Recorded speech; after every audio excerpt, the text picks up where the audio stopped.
Thank you. Oh.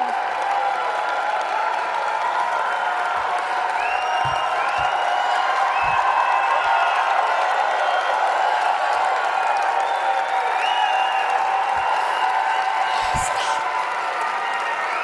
Sit down. Sit down. Thank you. Thank you. Thank you.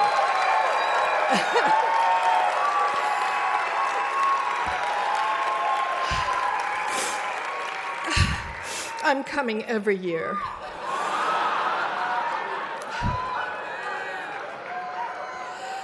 Thank you, Ken. Thank you. This man is writing the visual history of our times, and we are so lucky that someone with the capacity of mind and heart and the integrity is taking on that job. Thank you very much.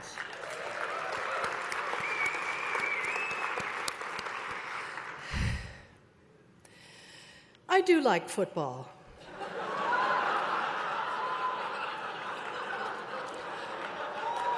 I want to make this clear. I gave 7 years, 7 of my youngest, prettiest years, to being a cheerleader for football, basketball, and wrestling. I have watched more Pee Wee football, Pop Warner football, JV and varsity high school football, JV and varsity college football, and professional football in 60 years than anybody here.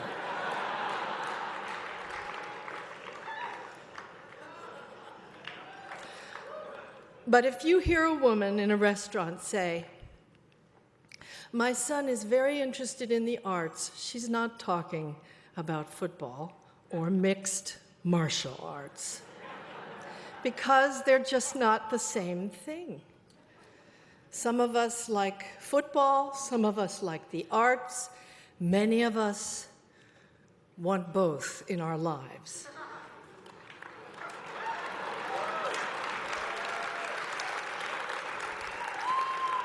And it isn't helpful to make it us versus them. I was making a joke, and Mike Nichols told me, "If you have to explain the joke, Meryl, you're doomed." So I honestly can't imagine what I have done to deserve this great honor. I really. In the hours, all I did was kiss Allison Janney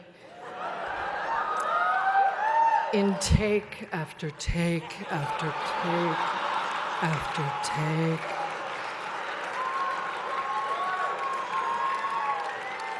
And it wasn't that hard at all.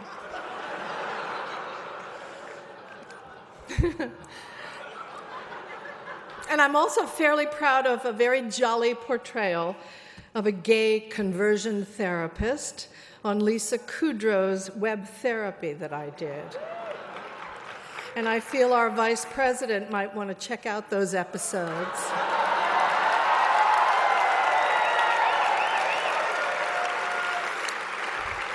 Because my character's views seem to dovetail with his, although it involves comedy, so I don't know if it's going to penetrate. And I want to thank Chad and everybody at the Human Rights Campaign for this moving and very meaningful honor, which I dedicate to my gay and trans teachers, colleagues, mentors, directors, friends, all of whom should take the credit for me being up here, because they taught me from a very young age, and they continue to remind me every day of the very best lesson, and that is to be yourself and love and take joy in your work and what you do.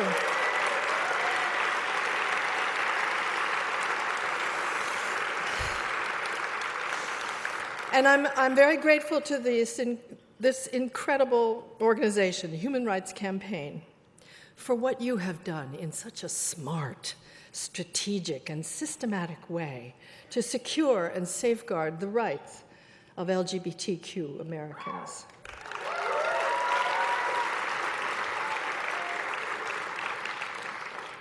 Most of the advances in acceptance and advocacy and law have come straight from the work of this organization.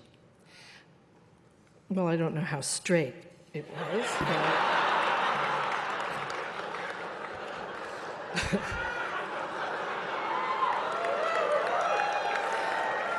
But you have made the lives of people I love better, stronger, and safer.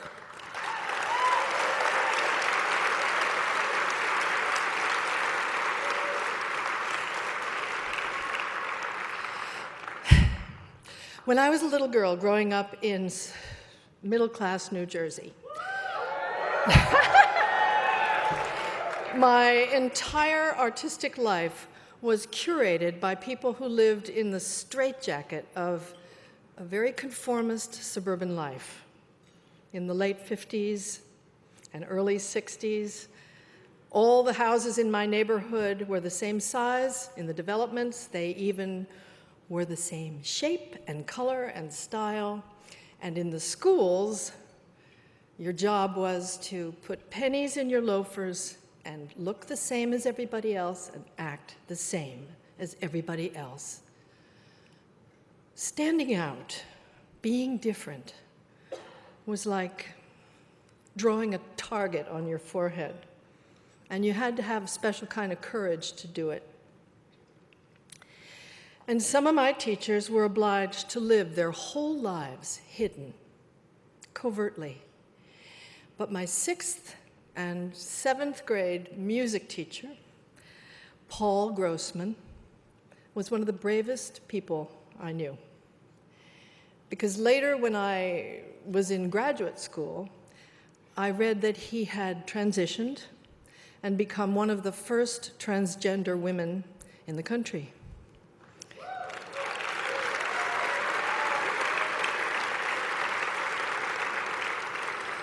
And after the operation, she reported back as Paula Grossman to our middle school in Basking Ridge, New Jersey, where she had taught for 30 years, and she was promptly fired. But she pursued her case for wrongful dismissal and back pay through the courts for 7 years, all the way to the Supreme Court. Unfortunately, her case was not accepted, and she lost. But she won her pension under a disability allowance settlement, although she was disabled only by the small minds of the school board.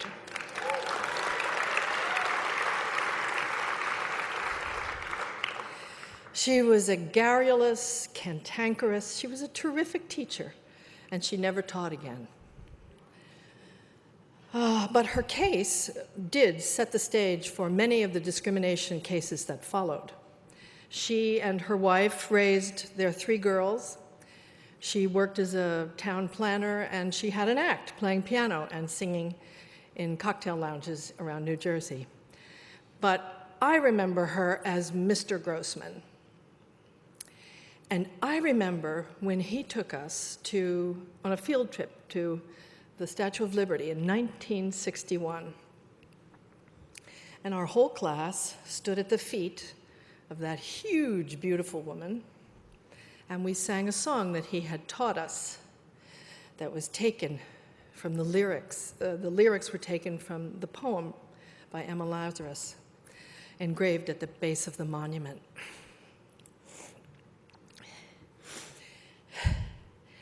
Give me your tired, your poor, your huddled masses yearning to breathe free, the wretched refuse of your teeming shore. Send these, the homeless, tempest tempest tossed to me, I lift my lamp beside the golden door. I can't remember what I did Tuesday, but I remember.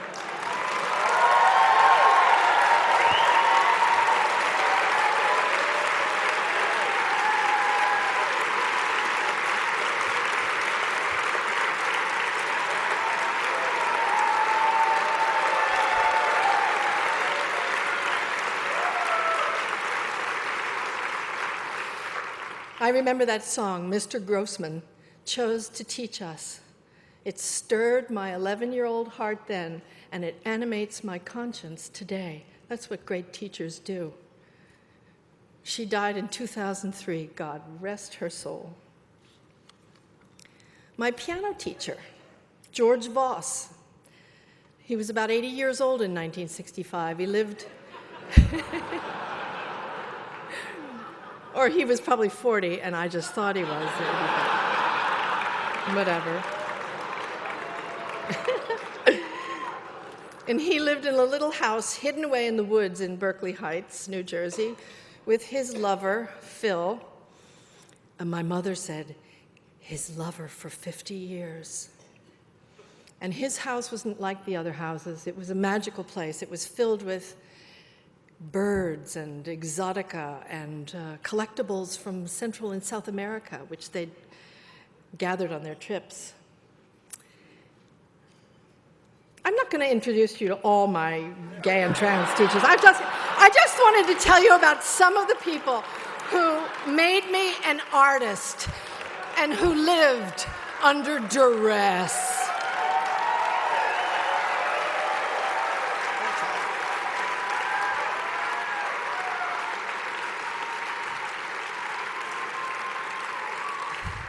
You know, the good thing, there is a good thing about being older.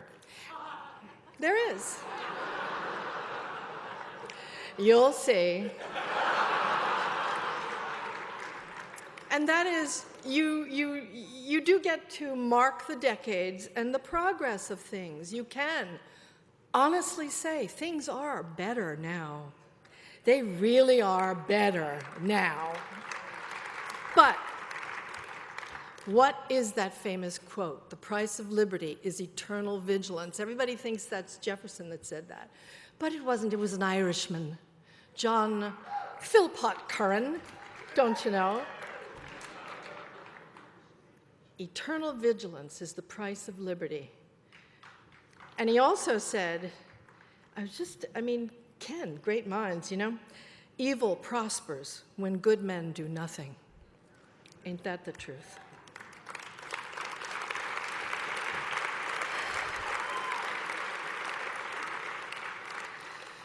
Okay, here's my theory. I'm going to go very fast, so you have to stay with me, okay? Human life has been organized in a certain way. The hierarchy's set, who's in charge, who makes the laws, who enforces the laws, pretty much the same way for 40,000 years.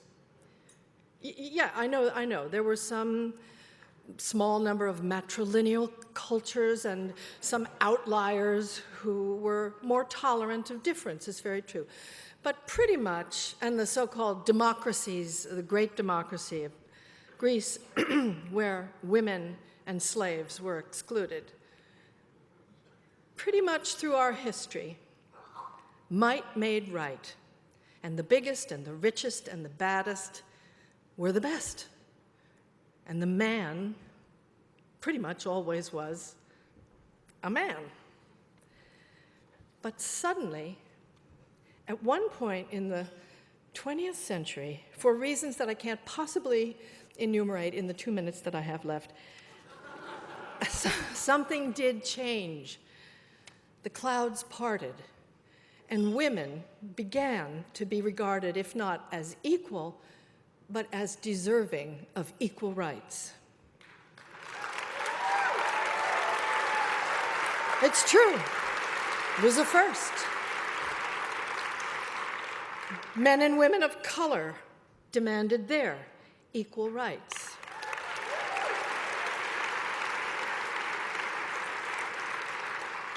People of a sexual orientation and gender identification outside the status quo also demanded their equal regard under the law.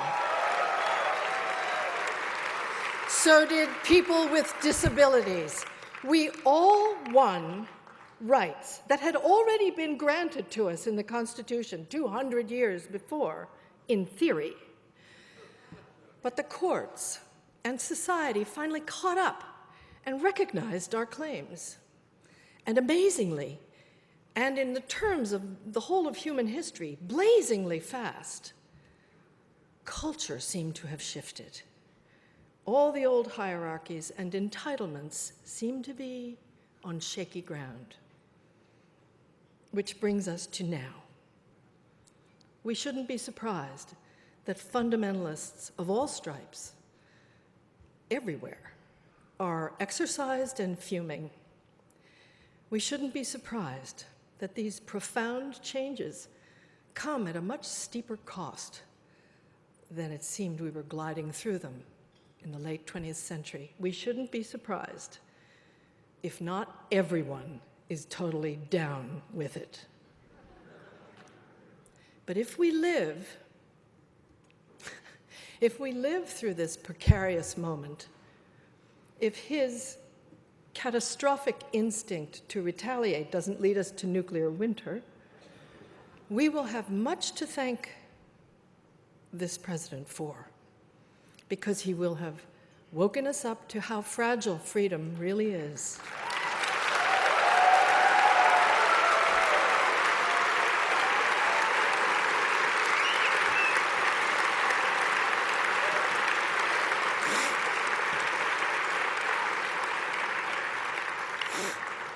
And his whisperers will have alerted us to the potential flaws in our balance of power in government, to how we've relied on the goodwill and selflessness of previous occupants of the Oval Office, and how quaint notions of custom, honor, and duty compelled them to adhere to certain practices of transparency and responsibility.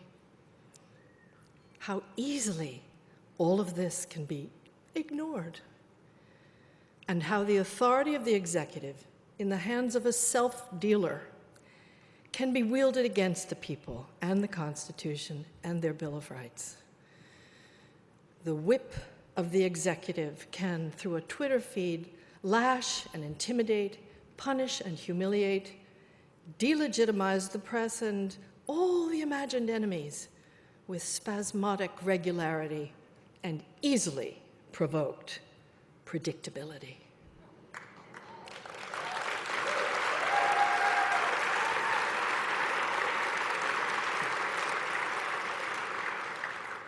So here we are in 2017, and our browser seems to have gone down. And we are in danger of losing all our information. And we seem to be reverting to the factory settings. But we're not. We're not going to go back to the bad old days of ignorance and oppression and hiding who we are.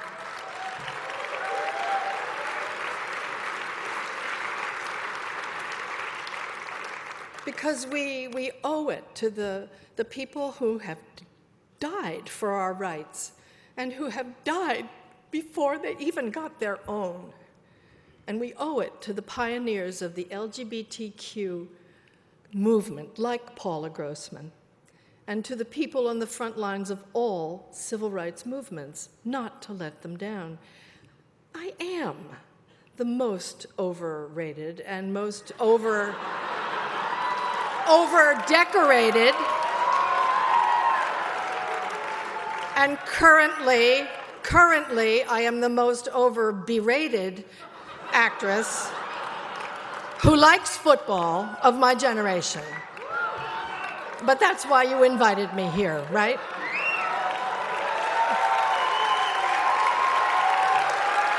Okay.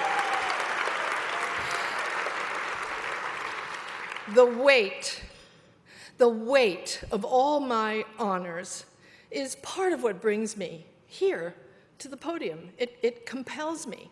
It's against every one of my natural instincts, which is to stay the fuck home.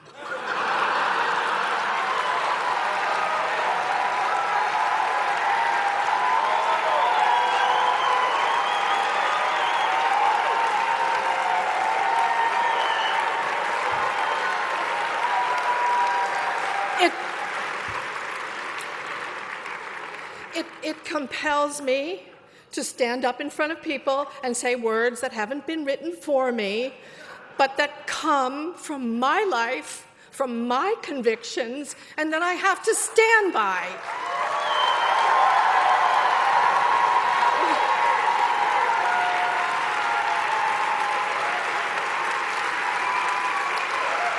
Because it's hard to stand up. It's hard. I don't want to do it. I don't want to be here. I want to be home, and I want to read and garden and load my dishwasher. I do. I love that.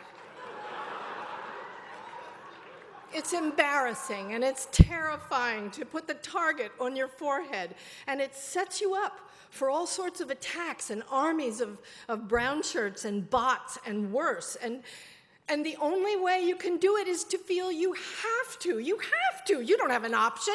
You have to. Stand up, speak up, act up.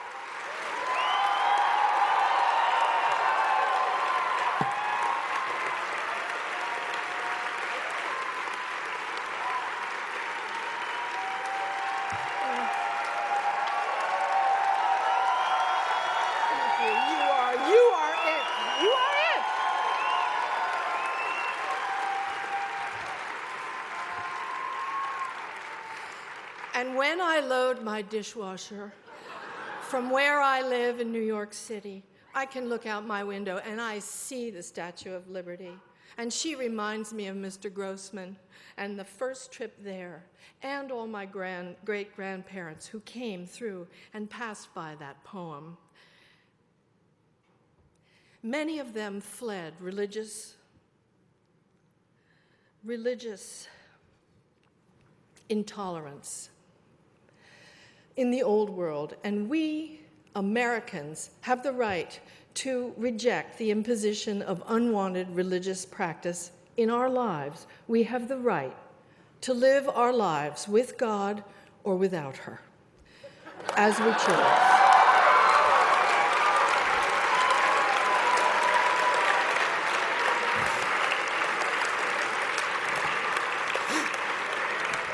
There's a prohibition in this country against the establishment of state religion in our Constitution, and we have the right to choose with whom we live, whom we love, and who and what gets to interfere with our bodies.